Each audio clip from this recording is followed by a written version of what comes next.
Hello and welcome into the Starcaster Mark Studios along with Christian Chambers. I am Ryan, and we're here to you live on a Wednesday night. It's a little late, but it's fun, Chris. It's fun to get to do this off-season stuff, right?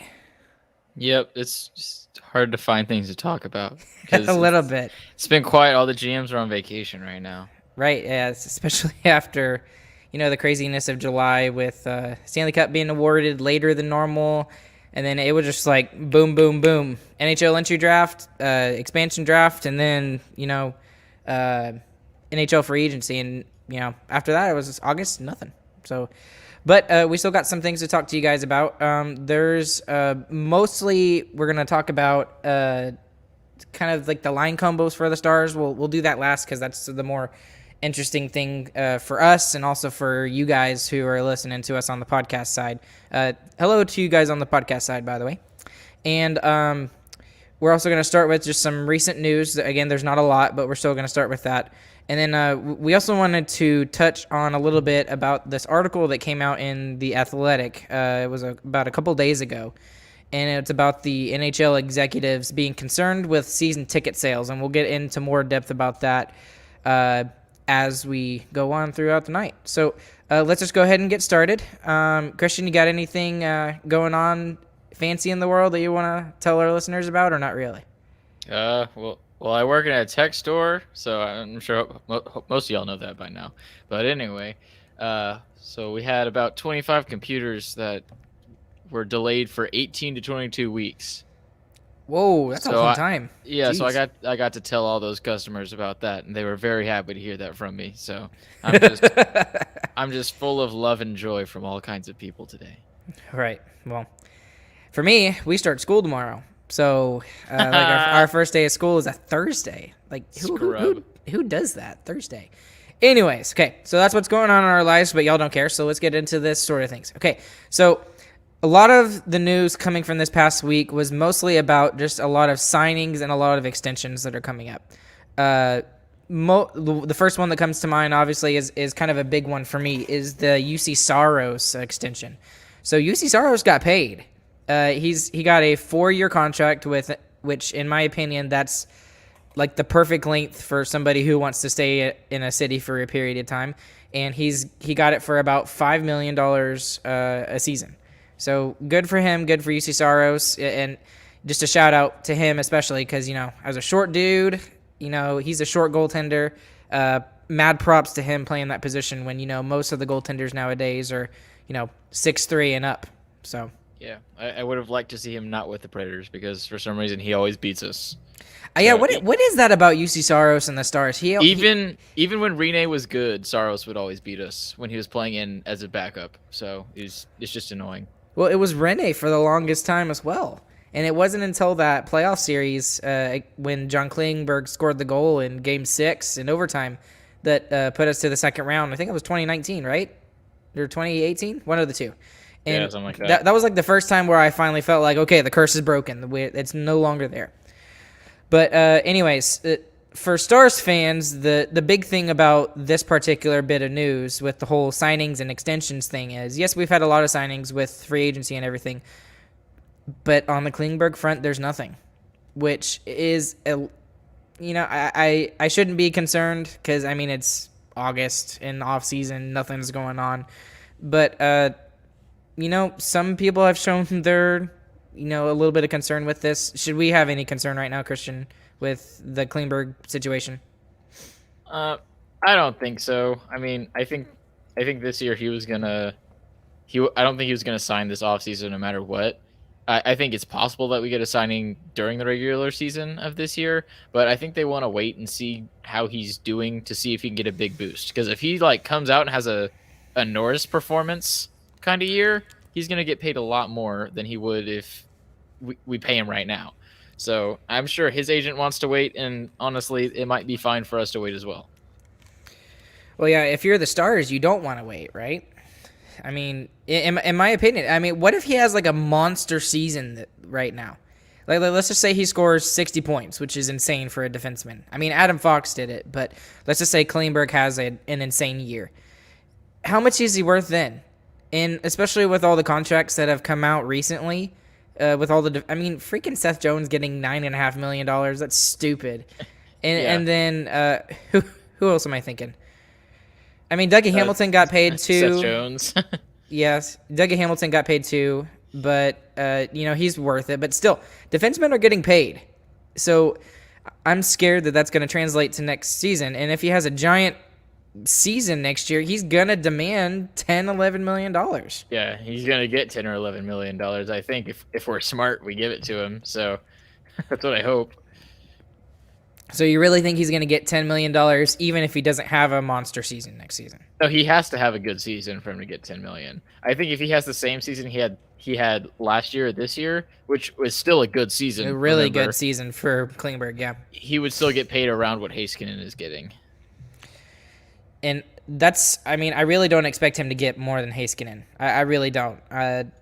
You could probably make some arguments that, I've been around for a long time, I deserve to get paid a little bit, which he does. So, maybe I see him in the $9 million range, $8.5 million range, something like that, if we get him signed this offseason. If he has a terrible season, who knows? Maybe a little bit less, maybe $8 million. But if he has a monster season, that price goes up, and he's going to be asking for $10.5 million. So, I mean, what are your thoughts on that? Do you think that's about right, or do you think $10.5 million is too much? I mean, I hope he has to get paid $10.5 million because that means he had a good season. And if he had a good season, then the Stars probably had a good season. So, in a roundabout way, I hope we have to pay him that much. That would be a great problem to have. Okay, monster season off to the side. Let's just talk about expectations from John Klingberg. What's your expectations from John Klingberg if you're Jim Nell, Rick Bowness, whoever? I expect he'll play the same as last year. I think this is his kind of plateau, in my opinion. I don't think he'll really get much better than what he is right now. So you think he's in his prime right now, or maybe a little past it? I think he's in his prime right now. He's nowhere past his prime, but he's in it right now. I'm not sure how much better he could get. He might have a good season, like a really great Norris contention season in one of the next maybe 5, but I don't think he's going to be consistent like Erik Karlsson was when he was the center for so long. Yeah, I may go on a side tangent there in a second because that it's something we didn't talk about that we were going to talk about, but it may be a good idea to talk about. We'll get to that here in a second. But honestly, if I am Jim Nell, I want to see exactly what I saw last season, maybe a little bit more production, maybe. Just in goals, though, you mean, right? Because his assists were crazy. Yes, exactly. I mean, he's going to get those assists because, he's the power play quarterback other than Miro Heiskanen, maybe either on the first or second unit. So he'll get his assists just because, that's one of his strong suits is getting that puck through the, through the wall of penalty killers, or even if it's 5-on-5, just getting them through the other team's defense. That's a huge strong suit of his. So... but I would like to see more goals from him. I mean, if he gets, let's just say he gets 15 plus, that's a monster season. That's insane. That's the number I was thinking too, actually. My expectation of him, maybe 7 or 8 goals. If he gets 10, that's perfect. 10's good, yeah. 10 would be absolutely perfect for John Klingberg if he wants to get paid this offseason. And, if I'm Jim Nell, I'm letting him know my expectations on that. And, I mean, that's what I expect, 10 goals. So, let me go on a side tangent here for a second. This is not something we were going to talk about, but I want to talk about the Norris Trophy for a second. All right? So, here's the argument from a lot of people nowadays. What is the Norris Trophy for? Let me just ask that flat out. Officially, it is for the best defenseman. Best defenseman. Okay. Now, that is extremely vague. Right? Extremely vague. So now, based off of what you see the past couple seasons, even going back all the way to Erik Karlsson, what is that trophy awarded to? Highest scoring defenseman. Highest scoring defenseman, right? So arguably, like when Erik Karlsson was in Ottawa, he was a great defenseman. Don't get me wrong. He was putting up points like crazy. Was he the best defensive defenseman, though? Was he the best all-around defenseman? And the argument with some would be no. Yeah, I would say no. But I mean, that's just the nature of that position in our sport, is just that there's no real good way of showing defense with stats. like we have plus minus, and that's the best like generic and like most Right, used thing we use, and we always right. talk about how it's a terrible Flawed. It's a flawed system, yeah. Especially because over a long period of time. exactly, because if you're on a bad team, you could be the best defenseman in the world, but if your goalie lets in half the shots and nobody else is playing, then your plus minus is going to be terrible, and that's not going to be your fault. I feel for Rasmus Dahlin right now. I really do. Yeah, and if you're on the ice more, your plus minus is more likely to be fluctuating than if you don't play as much. Right. So let me get to this. Let me get to the question that kind of spawned this whole idea. Should the Norris Trophy be given to the best offensive defenseman, the best all-around defenseman, or the best defensive defenseman? And then what? If and then pick one of those three, and then obviously there needs to be a solution for the other two slots, right? If that makes sense. Mm-hmm. So what would you put as a solution there? Because I have one. I reject all solutions and substitute my own solution, whereas the Norris Trophy is the MVP trophy for defensemen. Whichever defenseman is the most valuable defenseman for their team, in my opinion, should be the Norris Trophy winner. So if Erik Karlsson... So kind of like the Hart Trophy, but specifically for defensemen. Yeah, because defensemen are never going to win the Hart Trophy. Right. We rarely see that. I'll go look and see when the last time defenseman won the Hart Trophy was. Keep going. But anyway, if you make it the MVP trophy of defensemen, you're saying exactly what it is. That way you're leaving it subjective, so it can be a defensive guy or it can be an offensive guy, but it's the guy who has the most impact is what I think it should be. All right, so I honestly have a solution for all of this, and what I think it should be is that the Norris Trophy should be the best all-around defenseman. And in my opinion, and I'm thankfully we don't have to, hear Ranger fans on this or anything, but I don't think Adam Fox was the best defenseman in the league this past season. I think they just made a big enough ruckus in fandom or whatever, especially the Rangers, that they convinced enough people in the media, the PWHPA, the Professional Hockey Writers Association or whatever, to select Adam Fox as their winner rather than Victor Hedman. I still think Victor Hedman got shafted. Just almost kind of like Vasilevsky. Yeah, got shafted as well. And I think part of it was that people just didn't want the Lightning to win the trophies. So just because they're so good. I don't think that people would come out and honestly say that. But in the back of their mind, I think that's what some people are thinking. I'm going to give this to somebody else who was as good on their team, if not better. Yeah. But, and so my solution for all of this is that you create another trophy that recognizes a defensive defenseman, right? So, I mean, think of that people... That just makes both trophies less special, though. Honestly. I disagree. I completely disagree because you have... Here's my thing. You have all of these trophies for, point getters, right? The Rocket Richard for the most goals. You've got, the Hart Trophy. I mean, honestly, I'm still should be looking that up, but how often is that given to a defenseman? It's never. Maybe Paul Coffey. I'm just guessing off the top of my head. But, I mean, defensemen really, truly only have one trophy that they can go for.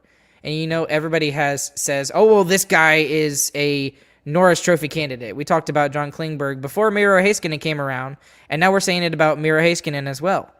Well, the fact is there's, hundreds of, well, I wouldn't say hundreds, dozens and dozens of defensemen in this NHL, but there's only one trophy, and it can only be awarded once a year. So maybe recognize different facets, I think that's the word, facets of the game for defensemen. Because honestly, that is a part of the game that is coming out now. Offensive defensemen are becoming more and more prominent in our game just because it's getting faster.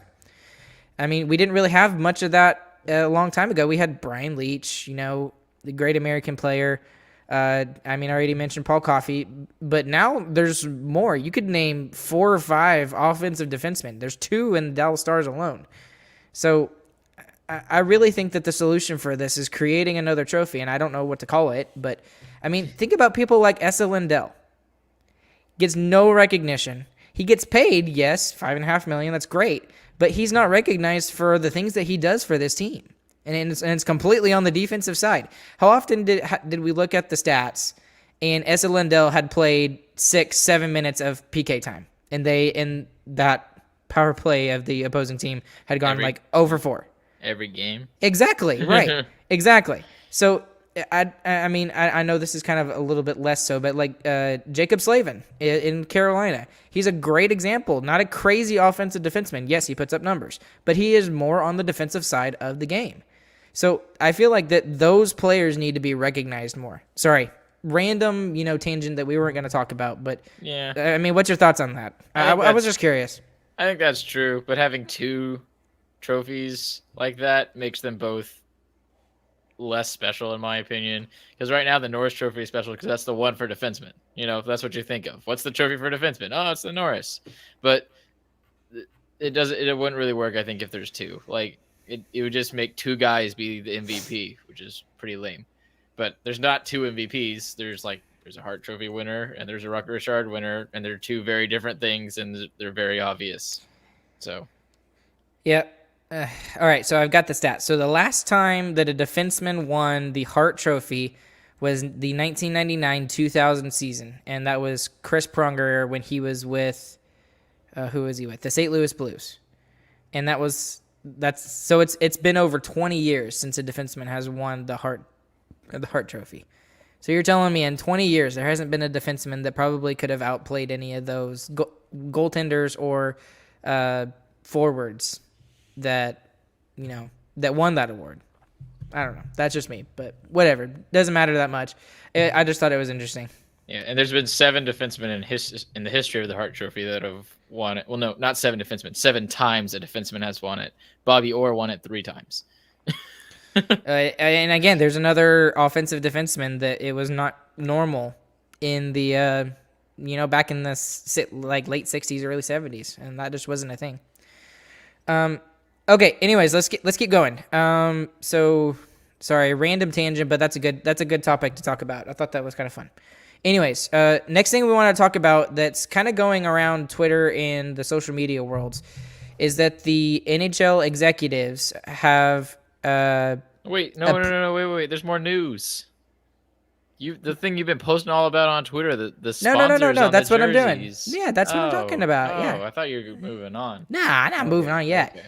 Until I was rudely interrupted. Okay, Chris. keep going. The NHL approved a 3-inch by 3.5-inch ad on the jerseys for the 2022-2023 NHL season.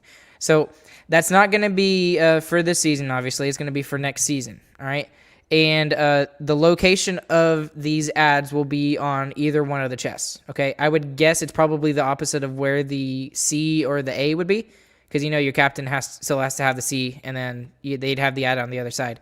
But you and I, it sounds like, because we very briefly texted about it, it sounds like we're on opposite sides of this issue. Some people are freaking out about it, and I wouldn't say you're freaking out about it, and then some people are more just whatever. What's your initial thoughts on this whole ad thing? Well, first of all, I don't like it. Ads on jerseys is dumb. It looks tacky. The NBA did it. It looks bad. I don't think it looks good. Having the Wish logo on your Lakers jersey it looks tacky in my opinion. Also, whenever they start selling jerseys for the 2022-23 season, they're going to have the ads on it. They will have the ads on it? That hasn't been confirmed, but on every other sport, if you go buy a Lakers jersey right now, it's going to say Wish on it. If you go buy a FC Barcelona jersey, it's having whatever the heck freaking giant logo they have on their chest is. So you're going to pay for an ad, and you better believe the price of the jersey is not going to go down. So you're going to be paying the same amount to walk around with a billboard on your shoulder, which is stupid. It's ridiculous. And honestly, it's going to make the jerseys look worse. If there's any color to these logos, I'm going to be really upset. So if we have so AT&T sponsored our helmets, and they did the white AT&T, which it looked fine. If there's a blue AT&T logo on our Victory Green sweaters, that would be weird. That would look terrible. I don't think they're stupid enough to do that, but I don't know. We'll see. But I don't like it at all. I think it's an eyesore. Having to pay for an ad, you're going to pay to wear an ad around. That's crazy. So I just don't like it. I don't like it either. But here's my thought about it. And I kind of put my thoughts on Twitter earlier, or it might have been Instagram, one of the two, I forgot. The NHL lost over $3 billion over the course of the last year and a half when the pandemic shut everything down and shut the world down. This is a way that they are trying to recoup assets that they had. They're trying to get back to that. I think they were at like $4.8 million projection for that 2019-2020 season before it shut down. And they're just trying to get back to that so that they can start raising the salary cap again. You raise the salary cap, players get money. Players get money, we have hockey to watch. That's my biggest thing. But I don't think the NHL is anywhere close to being in danger of anything like that right now. Like if they go 5 years from now and they haven't done anything to gain more money, or ticket revenue hasn't bounced back like we think it will, then yeah, maybe you would have to explore possibilities like this. But they're not saying this is like a temporary thing either. This is a thing that is going to happen and is going to stay. So when but ticket revenues do bounce back to their normal, the ad's still going to be there. They're just going to be making more money off of it and having our game look more bad. Well, see, I don't agree with that. I don't agree with that thinking. I understand what you're thinking. I just don't agree with it. The thing is that more than any major sport, okay, let's just take the 4 major sports in North America, okay? So American football for our UK listeners, because I know there's a lot of UK listeners. I can't say football without saying American football, or otherwise they'd be like, no, it's not that, whatever. Okay, and that's how British people talk. Exactly. Anyways, American football, basketball, baseball, hockey. And I think it's in that order of revenues. All right? Football has enormous contracts, enormous TV contracts. So when they also didn't really go through the pandemic as much as the other sports did, because their season was over right before the pandemic shut everything down. Basketball, again, has huge TV contracts. MLB has bigger contracts than the NHL, but not as big as the NBA. So they don't have to worry about it as much either. The thing with the NHL, and that's a majority of the money that those 3 leagues make. Still, over 50% of it is TV revenue. That's not the case with the NHL. The NHL is still mostly reliant on gate revenues from season tickets, from whatever, okay, ticket sales. That's still their main thing. And until their product goes up more, where we can get, better TV contracts, it's going to be that way. So they're just trying to recoup the money that they lost. And I don't want to get into the other stuff yet because we're jumping a little bit, but go ahead. It's not recouping the money that they lost, though. They're implementing something that's going to continue in perpetuity. Like, the ad isn't going to go away after they get their money back. You're probably right. But for right now, the players are in a lot of debt to these NHL owners. And the NHL owners are trying to get back the money that they lost. And the thing that I know a lot of people are like, oh, well, these owners are all, greedy and stuff like that. And I totally get that thought, because some of them probably are. But the thing is that if these owners don't have money, there's no team. And if there's no owner to support the team, then the team sucks, right? We saw that with the Stars when Tom Hicks screwed the Stars over and he had to declare bankruptcy and he sold the team to a bank or something like that. And the team was mediocre at best for those periods of years. And then Tom Gaglardi comes along, and now the Stars have done better. So people have to understand that money makes the world go around and makes hockey work. If we want to have an NHL and we want to be able to watch the Stars, Tom Gaglardi has to make money. So that's just my whole thinking of it.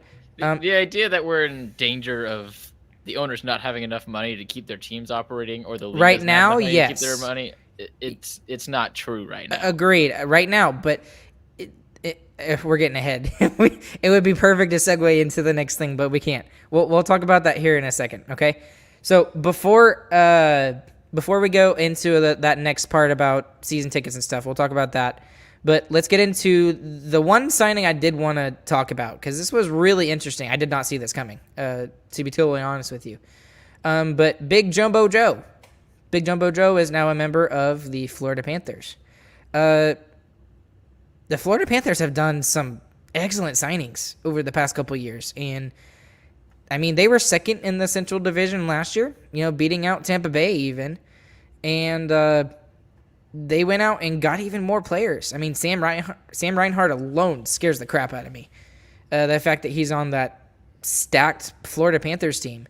And then they go out and get Big Jumbo Joe. So does that mean that the Florida Panthers could be considered as a Stanley Cup contender right now? What's your thoughts on that? Obviously, Joe Thornton thinks so. I mean, we all know right. there's only one reason he's going there right now. That's to win a Stanley Cup, and he thinks that team can do it. I definitely think that they can. I think they're definitely at least a good playoff team, without a doubt. I feel like if they have a really good regular season, they could definitely become a contender. Well, just get a load of this. So these are the players that they have on their team right now, and this is insane. So Alexander Barkov, Jonathan Huberdeau, those guys have been around for forever for the Florida Panthers. You got Carter Verhaeghe, who scored 18 goals last season in 43 games. He was on a 30-goal pace. You've also got Sam Bennett, who they traded for from Calgary, and they stole him from Calgary. I think it was like 2 second-round picks that they got him for. And when he came over, he was basically a point a game in the regular season after he got traded to Florida. You've also got Anthony Duclair, who didn't have a fantastic season, but he's still a good middle six guy. He scored 10 goals in 43 games. I'd take that from some of the Stars players right now. I mean, Patrick Hornquist, Frank Vetrano also scored 18 goals in 56 games. I mean, Patrick Hornquist he's 34. He still scored 14 goals in 44 games. And then you look at their blue line. They've got Mackenzie Weegar, Aaron Ekblad, Gustav Forsling, Radek Gudas. I mean, that's still a fantastic blue line. It's a little weaker than the Stars, but it's still good. And then in net, you got Sergei Bobrovsky, who definitely will bounce back. I can't see him, sucking it up again. He will bounce back. And then you've got a young Spencer Knight as your backup. I mean, that's a scary-looking team. I don't know if they're a Stanley Cup contender now, but they definitely didn't back down when they thought that they could get more players and make themselves look like a Stanley Cup contender. They can. That's a scary roster. What do you think? Yep, they're definitely getting further than they did last year, at least. Yeah, so anyways, I just wanted to mention that because Joe going to Florida, a lot of people were joking. He's retiring early. He's getting everybody goes to Florida to retire. That's got to be nice too, though, honestly. Like, I'll take that. Hey, can you imagine the weather difference going from Toronto to Florida? Golly. Must be lovely. Lovely.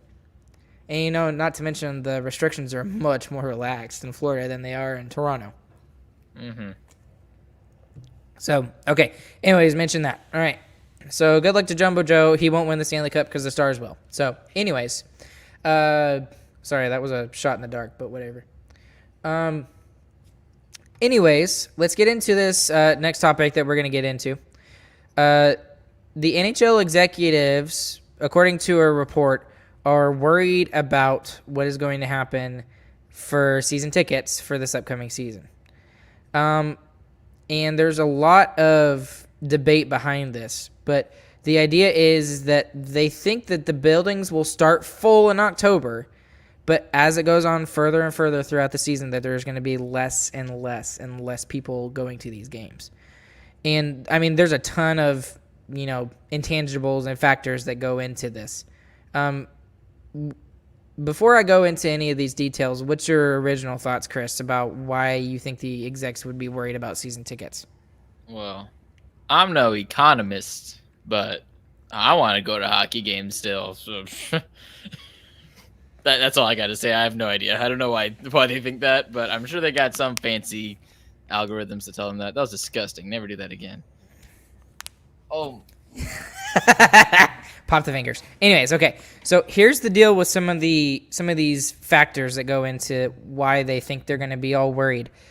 First off, obviously the pandemic hit, so that's an easy thing to talk about. The economy is not good anywhere right now, and people just don't have the amount of money to spend on entertainment like they did. And if you're crunching a budget right now, which a lot of people do better than freaking Congress, sorry, another shot, then the first thing to go would be entertainment, right? I mean, you're not going to cut, basic necessities like food, paying the bills, cars, obviously, stuff like that. But the first thing that's going to go is entertainment, and hockey falls into that realm. Now, for me, it doesn't. It's a necessity, but for most people, it's a form of entertainment. So that's number one. The second thing is that when the NHL shut down for a period of time, everything shut down, right? So there was no sports at all going anywhere. When those things happened, people had a little bit more time to look back on their lives and look back on their families and stuff like that and reflect a little bit. And maybe some of them are thinking, maybe I should spend more time with my family, or spend more time at work, or be more productive with other things in my life, rather than going to 41 games, in a season. I feel like that's more of a stretch. I don't think that how people's mentalities change is calculated into any kind of economic algorithm. Well, but I don't think that's into an economic, whatever you just said. But it goes into the fact that it's a smart person word. Yeah, I'm dumb. I'm stupid. Okay, but it still affects what people, how people feel, how people think, and how they're gonna spend their money. I really believe that. I don't think that much. I mean, I'm glad we're all thinking philosophically and everything, but when it comes down to it, everyone wants to watch hockey still. I agree with you. If you're watching hockey before, I don't think your reflection time during the pandemic makes you think, man, I don't like hockey anymore. No, and I'm not saying that at all. It's just a fact of that people's priorities change. I truly believe that. I mean, mine definitely did over the pandemic. It allowed me to look back and realize, hey, I'm not going to work and as much. I mean, I'm sitting in front of a computer doing Google Classroom stuff, but it allowed me to look at the priorities in my life. My God, my family, other things that I had. I'm completely blanking right now because I'm in front of a screen, but it changed my priorities. So if it changed my priorities and I don't even have season tickets because I live too far away anyways, surely that there's a lot of people out there that probably did the same thing. That's just my thinking. Am I crazy? Yeah. A little bit. Okay. A little bit. Yeah. We'll just go with crazy then. Okay. I think it'll be fine. We'll get money. They make lots of money different ways. NHL's not going anywhere. Yeah. Well, and then this last thing is, and I don't know if this really, connects. It probably doesn't, but this is just me. I've gotten a lot lazier over the pandemic.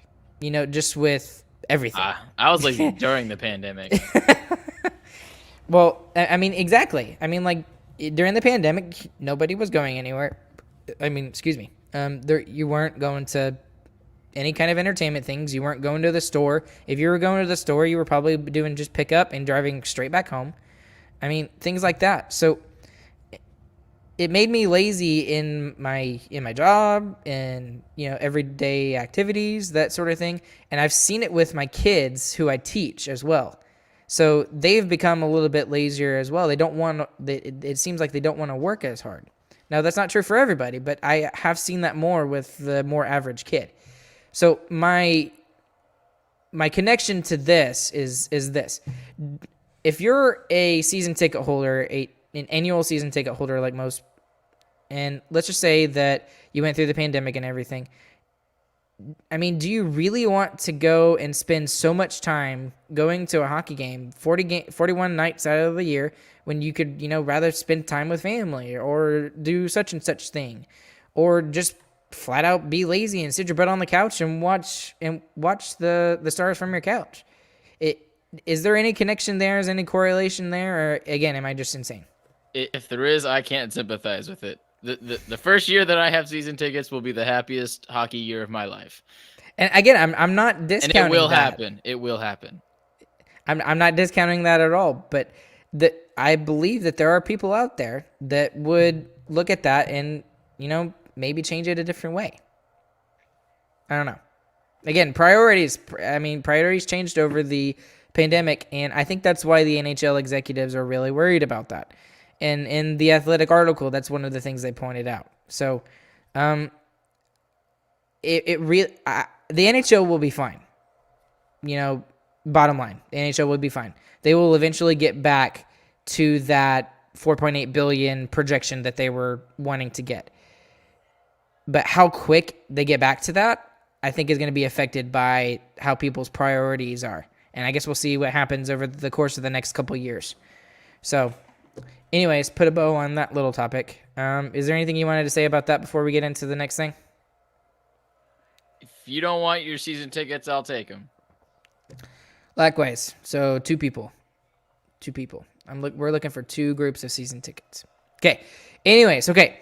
So, the next thing we want to talk about is Stars line combos, defensive pairings, and goaltending, and what it's going to look like what it could possibly look like for the 2021-2022 season. We very, very briefly went over this in our free agent frenzy episode, but I wanted to go into a little bit more depth, and let's see if maybe yours changed, or maybe somebody makes a lineup that you originally didn't have put. So what we'll do is we're gonna go just line by line, D pair by D pair, and you just tell me your thoughts on each one. All right.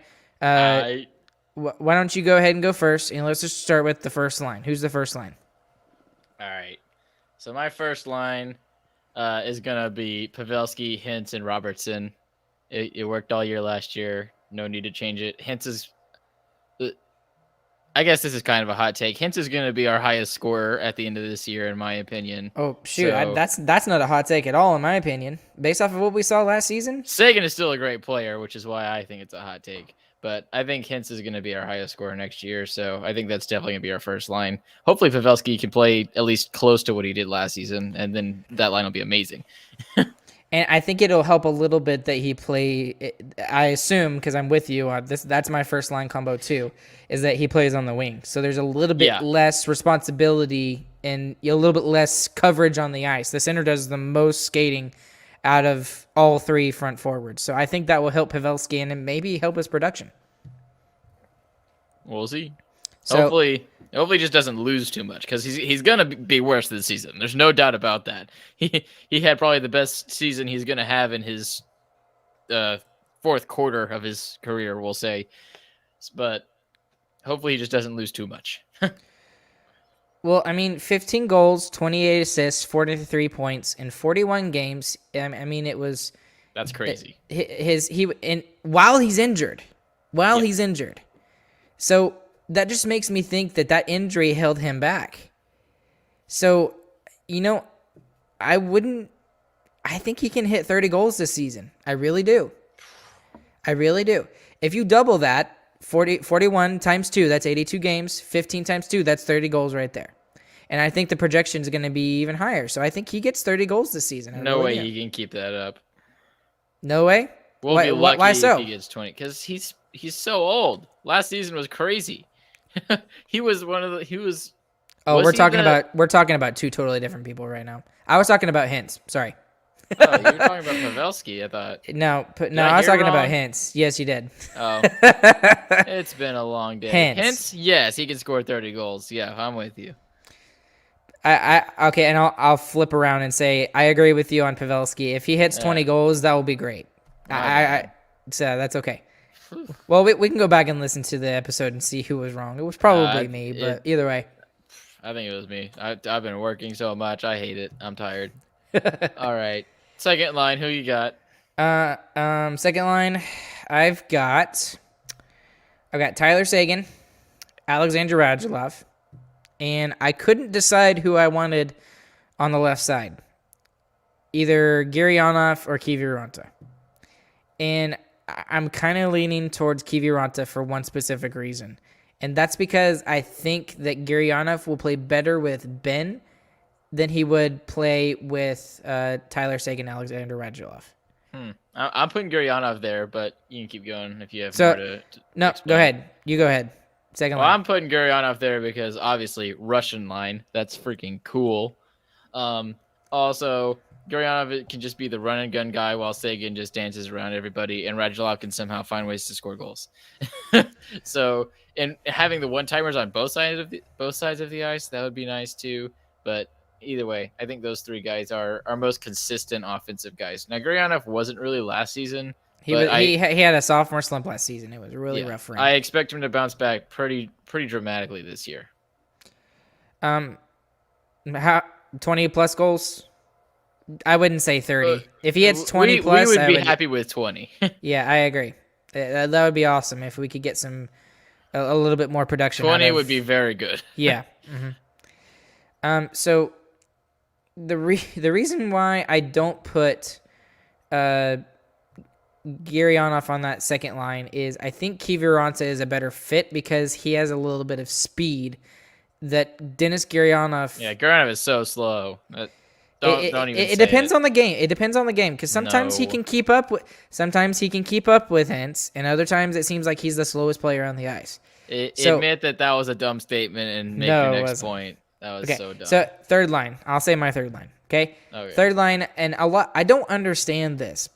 Did you read that article, the season preview that the NHL.com put up? I don't know. I might have. It was a bunch of trash. It was a bunch of trash completely, and they said like Riley Tufte was on the cusp of being on the NHL roster, and I'm like, what have you been watching? He could. Maybe he has a great camp. Even if he has a great camp, he has nothing in his past to back up why he should be allowed to be on the NHL roster, in my opinion. Anyways, that's not what I'm getting into. My third line is Jamie Benn at center because they've already said that he's going to play center. And they're going to explore that. And then I've got Gurianov on one side. And then I'm going to go ahead out there and say that Riley Damiani makes the camp, and he's on the third line. Because I really want him to make it. I thought my guy that I have on the third line was crazy, but yours is really crazy, bro. Well, I think he's going to be given every opportunity making an AHL Rookie of the Year. And that's a line that kind of fits him. He may have to play a little bit more of a PK role than he did when he was with the Texas Stars. But again, that third line completely is changed from last season. It's that line is not a defensive line at all. That is a third line scoring line in my opinion, and that's why I love that line. Anyways, who did you? So did you have the same two people? Well, no, you had Kiwi on the third line. Go ahead, say your third line. That would be crazy. That would be cool. I would love for that to happen. But anyway, my third line, I'm putting Kiviranta on the third line, and I'm putting Ben there as well. I think he's going to stay at center.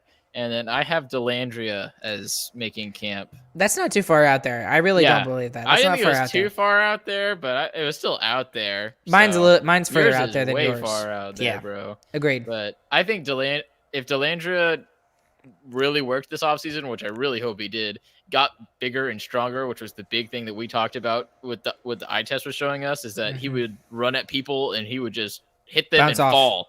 Yeah. So if he got bigger and stronger, which I have full faith that he did, now that he's trying to push to make an NHL roster and he's on the cusp, I think he would be great right there. I think he would play really well with Kiviranta as well. Okay. And the fourth, I'll go ahead and let you do your fourth line because I'm still, even at the last second, I'm thinking about changing it. But can you go ahead and go with your fourth line? All right. So my fourth line, I've got Como, I have Foxa, and I have Glendening. Fox and Glendening can trade whoever's doing the center. It doesn't matter. They can both take face-offs. That's going to be an amazing... All three of those guys are amazing penalty killers. That's going to be awesome for our penalty killing. I think we're going to have... I think we should have the best penalty killing in the league this year. Just based off of our roster, I think we should have the best penalty killing. With how good we are at faceoffs, how good those faceoff guys are at penalty killing, we should be the best at that. So I'm really happy with that line as a depth line, and that can be a lockdown line too. Like if you're winning every faceoff that happens in your defensive zone, then the other team's first line, they can't get the puck. Like they can't get the puck if we have it. Agreed, and I've got the same fourth line.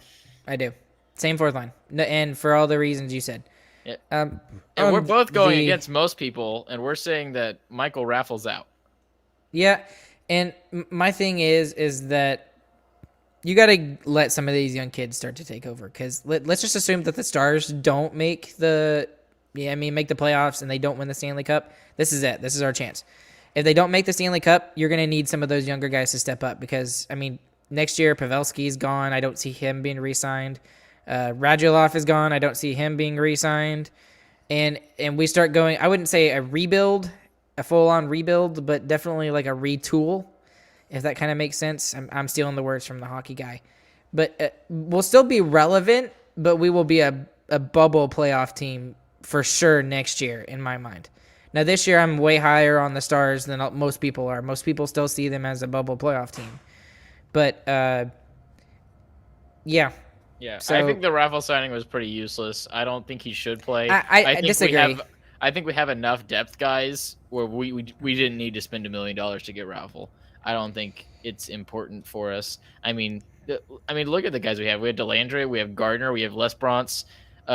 You could say Tufty could definitely play. I know you kind of scoffed at that, but I think he still has potential as a prospect.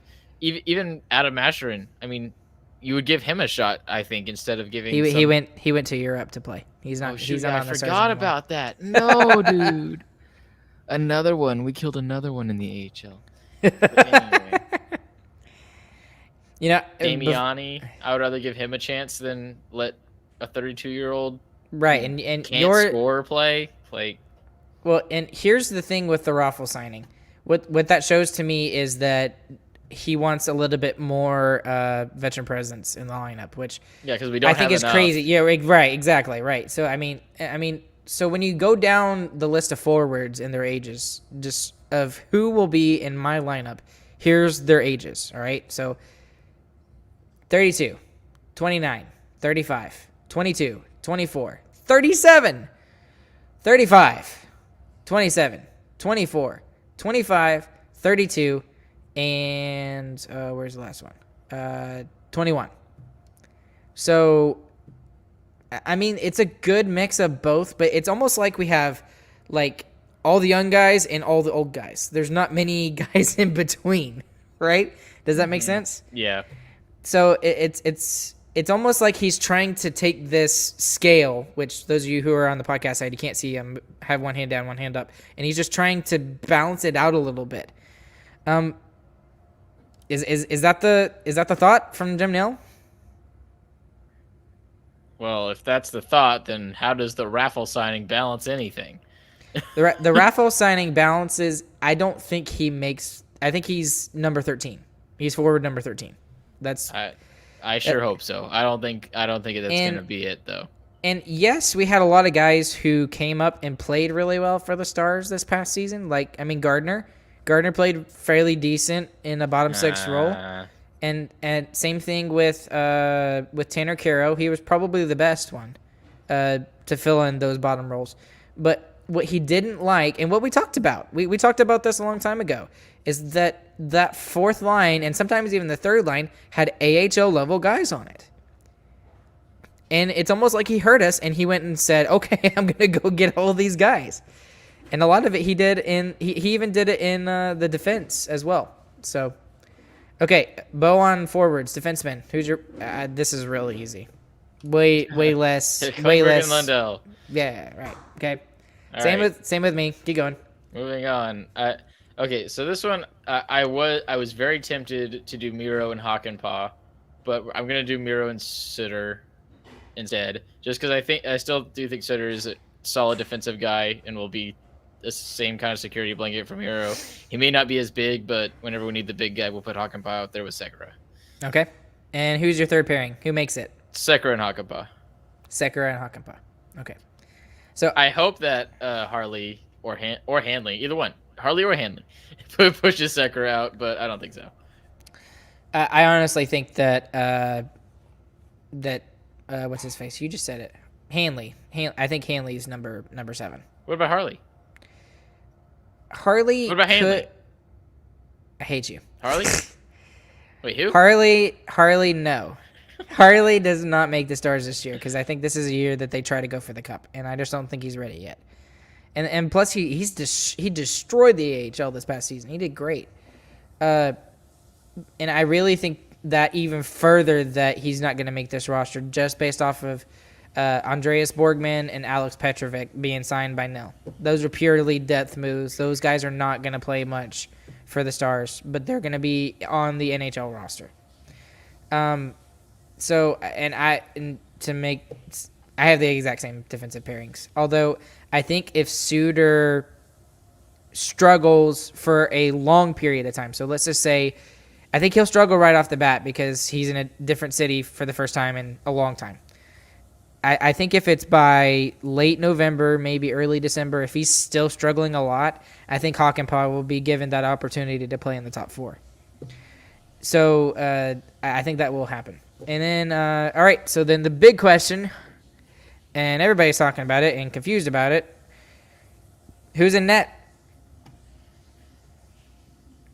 In a perfect world, Ottinger's in net, and Holtby's the backup, and Dobby is not on the roster and has been traded. But this world is not perfect. It is evil, and it is mean, and it is full of stupid general managers who like to have 4 NHL goaltenders on the exact same roster and pay all of them lots of money. It's so stupid. We still have 4 NHL goal. Bishop may be out and Dunzo. Right now, we have 4 NHL goalies on our roster. That is idiotic. It is so stupid, and it is what is going to make this podcast over the hour mark once again. Because I'm going to disagree with you at every turn of what you're going to say because it's stupid and it's dumb, and we should not be putting Ottinger in the AHL in any circumstance, and you're going to try and make an argument as to why he should be in the AHL again, and it'll be stupid, and I'll hate you for it. Okay, He'll probably go play in Europe. I never said that Ottinger should be in the AHL. I don't want him to be in the AHL. I don't think he deserves to be in the AHL. But I'm reading the cards of what Jim Nill did. What did he do? He went out and got stupid things. He did dumb things that you should berate him for. No, I'm not going to berate him for it because he is a brilliant person, and I'm stupid. So I mean, you literally just said it. I'm stupid. So I'm just going to go. I'm going to go with and trust in Jim Nill that he knows what he's doing. I think Ottinger starts in the AHL, which I think is stupid as well. I don't agree with it, but obviously maybe there's something Jim Nill knows. It's asinine. It's the most idiotic. It's the most idiotic thing ever. Ottinger would tear up the AHL if he played the same, but he's not going to because he's going to be so put out that he's not in the NHL. He should be no matter what. We should just name him our starter now and give him the best chance. This is stupid. And we've already talked about this. I don't want him to Carter Hart it, okay? Carter Hart did fantastic when he first came in, and he was young, and he was basically given the reins to the crease, and he's just like, in Philadelphia was like, here you go, it's yours, and then he sucked it up this past season. So I don't want that to happen. But you don't have that because you have either Ottinger or Holtby as the backup, who are proven starters, and they could do it if they had to. They wouldn't be great, but it would be enough so that if our team was good enough, we could still win games.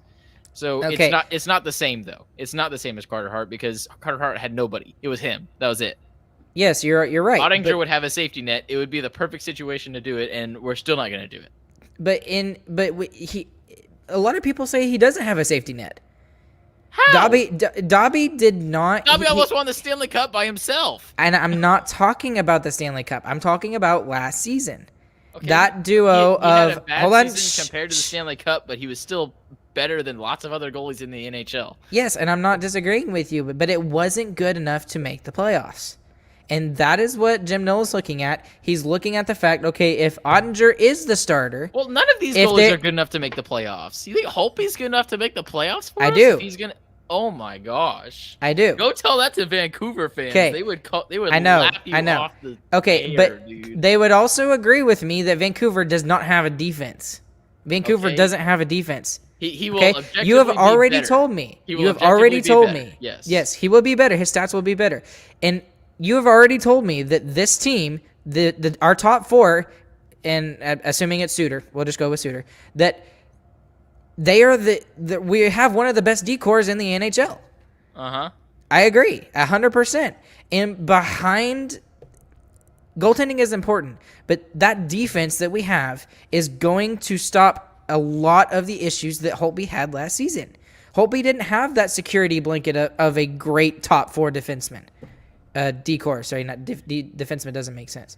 But decor, okay? He will be better. He has the opportunity to take that net. I don't agree that he should, okay?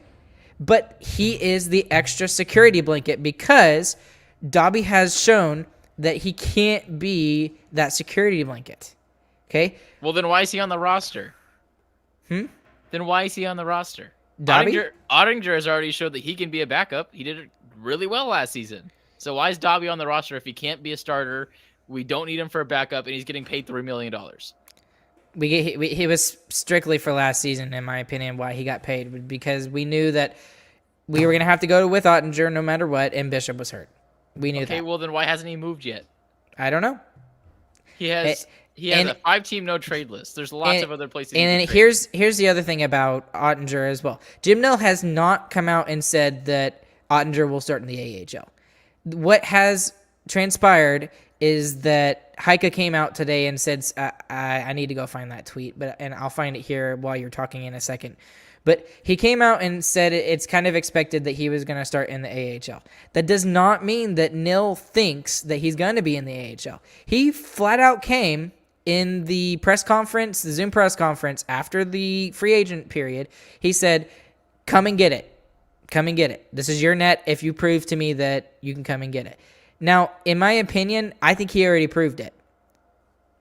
Okay? And lots of other Stars fans agree with us. Okay? We talked to Josh. Josh agrees 100% that Ottinger should be the starter. I mean, listening to the Hockey Guy videos on his YouTube channel, he thinks that he's proven that he can be a starter for the Stars this upcoming season. But obviously, last season and I guess the bubble playoffs wasn't enough for Jim Nill. But he's leaving that door open for Ottinger to take that job. I really think he will. Okay, I think he will. So he left the door open, and then he put another barricade in front by signing Holtby. He wants competition. If it was Ottinger or Hudobin, that would be fine for him to say go get it and try and beat Hudobin. That's fine. But you're gonna he's already done that. He's already beaten Dobby. Then why is Dobby on the roster? If he's already beaten Dobby, Dobby shouldn't be on the roster. Because There's no it's an X. If he feels that Ottinger is still not ready, if he looks at camp, you just said he was better than Hudobin. I'm. This is not me.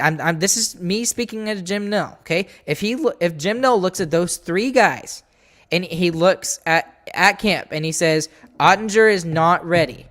Okay, if we did not sign Holtby, who is our tandem?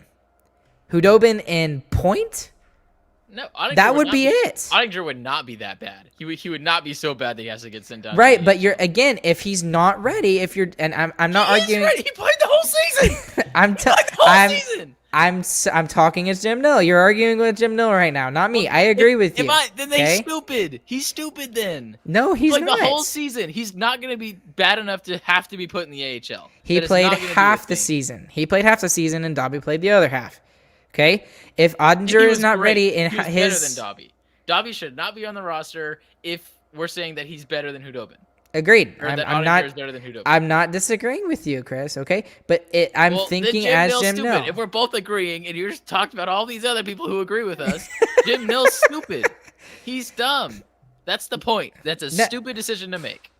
Okay, but you're going to talk about a guy who helped build up the Detroit Red Wings as a Stanley Cup contender, won several cups with the Detroit Red Wings, and you're gonna turn around and say that he's stupid because and he's Martin doing Hansel as a key piece to make us a cup contender. Yes. Oh, I will call him also stupid. and also trade for Tyler Seguin and completely, jerk off the Boston Bruins.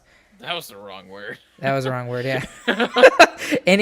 But anyways, and then also go and sign Joe Pavelski. Yes, first season he sucked, but he was the reason why the Stars went all the way to the Stanley Cup final. Him and Dobby both. Okay, so I disagree with you that for every good decision he's made, I could point out a bad one. So like, it's not like he's there have been more infallible. good decisions than bad decisions. And we as people want to go through and criticize all the bad decisions. It doesn't sound like you do. I like to look at the positives in life, Chris. You're just all negative all the time. You're looking at the negatives. So all yeah. right. Well, I'll finish out this segment by saying Ottinger is going to end up in the AHL this year. It's going to be ridiculous. I'm going to hate it. Holtby's going to be bad again. He's going to be better than last season, but he's still going to be bad. Negative. That's two negative things. Hudobin's going to be bad. No, the negative thing. And we're going to be just trying to overcome goalies all year. It's going to be ridiculous. Disagree, 100%. That's what's going to hold us back is goaltending this year. And if it happened, waiting for the day that Ben Bishop comes back, and we're going to be praying that he can actually play goalie. I think he's done. I really think he's done. I don't see him coming back. If the Stars don't make the playoffs, I agree with you. That's going to be the reason why. Holtby doesn't show up, Dobby doesn't rebound, and Ottinger is in the AHL. In the gaming world, so if anybody knows about esports, our win condition right now is goaltending. And by the goalies that it looks like that are going to be starting, I'm not happy with that win condition. Well, I think Ottinger does win the starting role. I do. And I think he will. He will. And if I'm wrong, I will be very sad, but I think he will. And I think Holtby comes in and he outshines Dobby. And we have a $3 million third string goalie just on our roster. Now, if he gets put down, no, I think he can probably go to the AHL. And no one's going to pick that up, right? Okay. So if he goes down in the AHL, what happens is that the Stars save $1.5 million on cap space. I don't know if he can go to the AHL. He has to pass through waivers, but yeah. he can go to the AHL. He can. And then the same with Holtby. If Holtby goes down to the AHL and Hudobin outplays Holtby, then his cap hit is $2 million. So then the Stars can put most of that cap hit in the AHL, and then only $500,000 is on the cap for the Stars. So I think I really do think it's Ottinger will win it, and then it'll be Holtby. That's who I think goes with the tandem. So, anyways, we were arguing with each other, and I wasn't even, and I was agreeing with you. I don't know how that happened, but anyways, okay. So, any last thoughts before we wrap that part up? I'm upset. You're upset just because I played devil's advocate. Sorry. Okay. Anyways, we're getting to our Who Cares segment for the evening. And shout out to Ellie for giving us the idea. Ellie is Christian's girlfriend. So, hi, Ellie. Thank you for the idea. Christian, you want to tell our audience the idea? We're doing top 3 favorite cereals. I'm still in a bad mood. I can't sell it to you. Cereal's good. We like cereal. Ryan, go first. Sugary stuff. Okay. All right. Number 3, Cinnamon Toast Crunch. It's awesome cereal. I love it. Did you put Cinnamon Toast Crunch at number 3? Yeah. Oh my. Because I think my next 2 are, well, number 2 is a little bit basic, but number 1 is my favorite, so I got to keep it at that. All right. Number 3 is Captain Crunch Peanut Butter Puffs. They're very good. Captain Crunch Peanut Butter Puffs? Yes. Really? Have you not had them? No, I haven't. They're peanut butter. So think of Reese's Puffs and take out the chocolate. Yeah. Captain Crunch Peanut Butter Puffs. They're delicious. They're amazing. You must eat them with milk because they're very dry, but they're delicious. You could probably eat those by themselves too, right? And as like a snack or whatever? No, not really. No, too dry. Well, it's funny you said Reese's Puffs because that's my number 2. And my number 2 is Reese's Puffs. Yeah, okay, so we finally agree on something, and even though we were agreeing on basically everything else. It's a candy in cereal form. And no, really? Peanut butter and chocolate is the absolute best. So, even the off-brand Reese's Puffs that I've seen. You know, I think like Weirdo. I think multi-meal. I mean, if I had the choice, obviously I'm getting Reese's Puffs, but even the off-brand ones are okay. All right. I'm gonna give my number one because it's less exciting. My number one is Cinnamon Toast Crunch. It is perfect. Cinnamon and sugar is such a classic cereal or flavor combination. Snickerdoodles, amazing cookies. Cinnamon Toast Crunch, amazing cereal. Cinnamon Toast Crunch, number one. Not overly decadent like Reese's Puffs are. They're very crunchy. The perfect size. That is the perfect size for cereal to get multiple on the spoon. Amazing. We're analyzing our cereal choices. Okay, my number one is actually a off-brand cereal because that's what we were fed when we were kids. Oh no! I know, but it's the good one, Chris. It's the best off-brand cereal. The Cocoa Dino Bites. He's shaking his head at me because he disagrees. Cocoa Dino Bites are basically like Cocoa Krispies, and they're my absolute favorite cereal. I still eat it even today.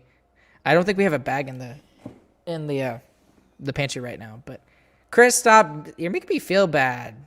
That's such a terrible pick. That's not a terrible pick. It's What the greatest cereal in the world. What happens when you pour milk in that? It literally turns into cement.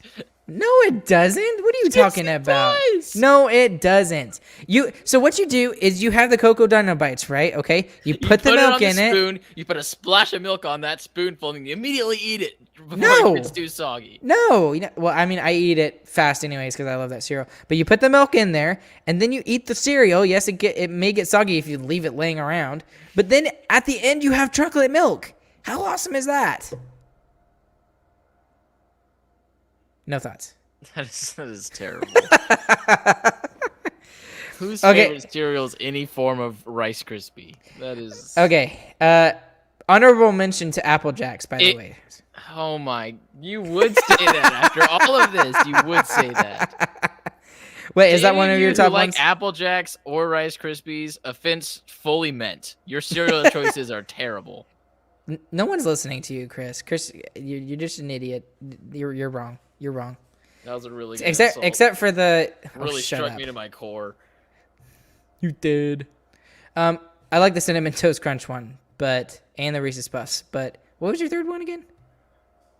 Peanut Butter Captain Crunch. Oh, well, I mean, I guess those are okay too.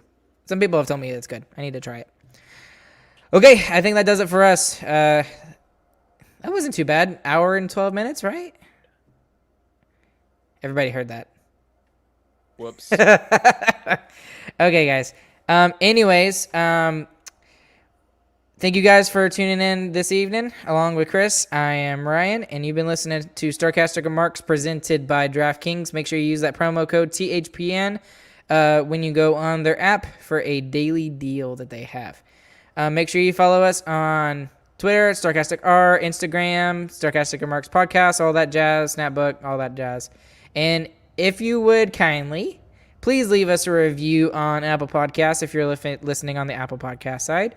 We'd really appreciate it, and we'll give you a shout-out in the next episode. Chris, you got anything else to say before we end it off this evening? I think we're incapable of making short episodes.